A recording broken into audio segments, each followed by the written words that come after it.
number 3 is respect. Oh my gosh, that's a big one. Respect. I've seen so many couples that don't respect each other. Right. And the first thing is, I talk to people early and often, and it was like, they cheated on me. When you really love and I ain't even talking about love. Let's not even talk about love. When you respect someone, you don't break those boundaries. Yes. You're very selfish. You're very self-centered. And people say, well, if something happened, you're still in control. Every man and woman still are in control of their bodies. And one guy told, what did he say? He said, I was drunk or whatever. And here's my thing. When he told me he was that drunk and he didn't know, I asked him, have you ever been so drunk that you woke up in the bed with 3 men? He told me, oh, no, I ain't never. So if you got control not to wake up in a bed with 3 men, then you have control not to go off and sleep with somebody. That's just a poor excuse and a lack of respect for what you got. But it's also like respect for that person and respect for your relationship with that person. Most definitely. Because with that, you don't allow people to talk bad about your partner. Talk about it. Respect. One of the pieces of advice I gave my daughter on the morning of her marriage, we had a little mother-daughter conversation that a lot of women have. I told her, you put your husband first. Mm-hmm. He comes before me. Yep. He comes before your child. He comes before anyone. You do not let anyone talk bad about your husband. Well, you just said something that's probably going to get our comments and our email and our idea. Oh, my child. You are married to the husband. The child is the offspring of that love.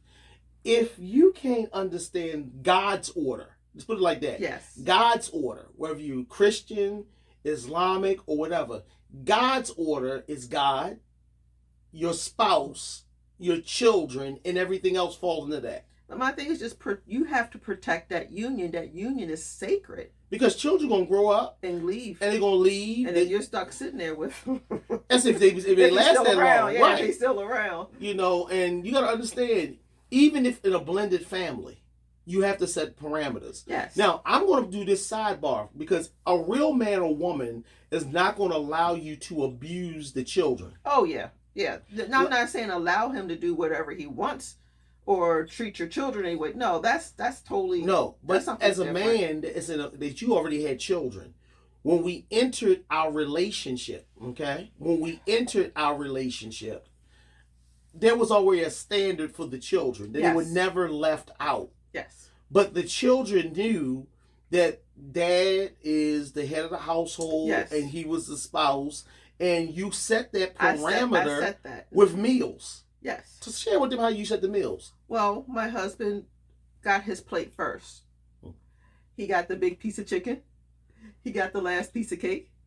And if it's the last piece of cake will sit there on that counter in that cake dish, and no one's to touch that cake because he gets the last piece of cake. And if that piece of cake go moldy, well, that was his problem. But we left that he got the last piece of cake out of respect for the fact that he is the head of our household. But that's how we run our household. But being head of the household doesn't mean you're not my equal. Oh, no. And that's what people got to understand. God's order. I'm just doing it based on God. I can't do it based on the world's order because there's so much confusion out here. And people come to us with the worldview, and the only thing we can give you is what works for us. Yeah, and it's God's order. Yes, you're the king of the house, and I'm your queen.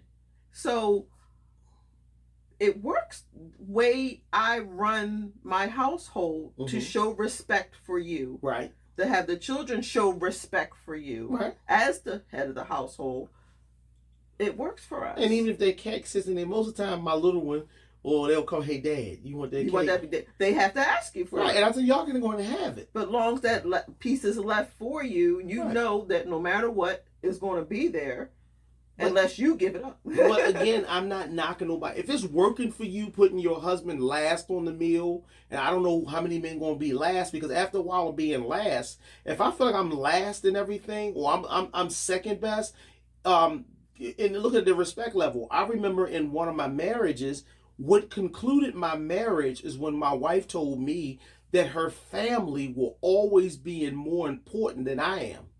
When I heard that, I knew the end was near, because I'm the one that's working Department of Corrections. I'm dealing with inmates. I'm dealing with the worst in the world, trying to go to school, paying all the bills, making you happy. When you tell me that someone else or a multiplicity of people come before me, what are we going to have? That don't work for me. It don't work for me. How would you like for me to come to you and tell you, oh, my family more important than you'll ever be? What kind of relationship will we have? And we say this often when we say, oh, not my children. My children come first. No man or woman will ever want to step in to make you make that choice. But there's just some areas in the relationship that you have to defend your union. Yes. You got to tell your children, you're not going to talk to my man like that. You're going to tell my children, because I see a lot of people have guilt trips, and they try to rekindle relationships with their children they didn't before. And now that they're married, they're hanging with their children, they're traveling with their children, and they're leaving their spouse to the curb, kicking them to the curb. And then they wonder why their spouse don't want anything to do with them when they come back. Right. After a while of I'm being second best, what's going to happen? You're going to be gone. I know I'm going to be gone. I know most men and women out there going to be gone. Because you can't be in a marriage. We said I do at the altar, but you really said I do with some strings.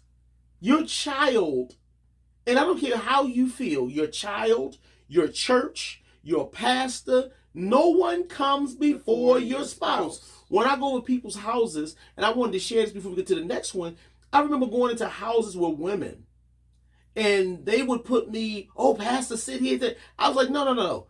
That's your husband. They come first. You know my rule when it comes to counseling. Oh, yeah. Everybody, don't come in my office talking about your spouse without them being present. Yes. Because there are three sides to every story. There's your side, there's his side, and then guess what? There's the truth. And I don't think it's fair to that spouse. I think because of that, we started growing to the point where we have more men than women. True. Men respected the ministry in me, because I set boundaries even with relationships, even in religion. Because even if the spouse forgot it, you don't talk about another man to put him in order. You don't talk about another man in another man's house or kingdom. You don't put no other man before your husband, including your pastor. You got to set parameters with children, pastorship, family, early and often, because that established the level of respect. And because of that, I know you respect me. Mm-hmm. You love your daddy. I've never come in between that relationship. No. I love your mother. Even when you got mad at mom, I would tell you, it's still your mother, blah, blah, blah. We always established that. She plucks my nerves. You two team up on me. We don't team up, but I'm going to always respect him. I may not agree with him. And before I disrespect, you have to set that. The kids, if your daughter needs you, you come talk to me, go take care of that. A real man or a real woman will never allow you to have to choose. Make that choice. Right.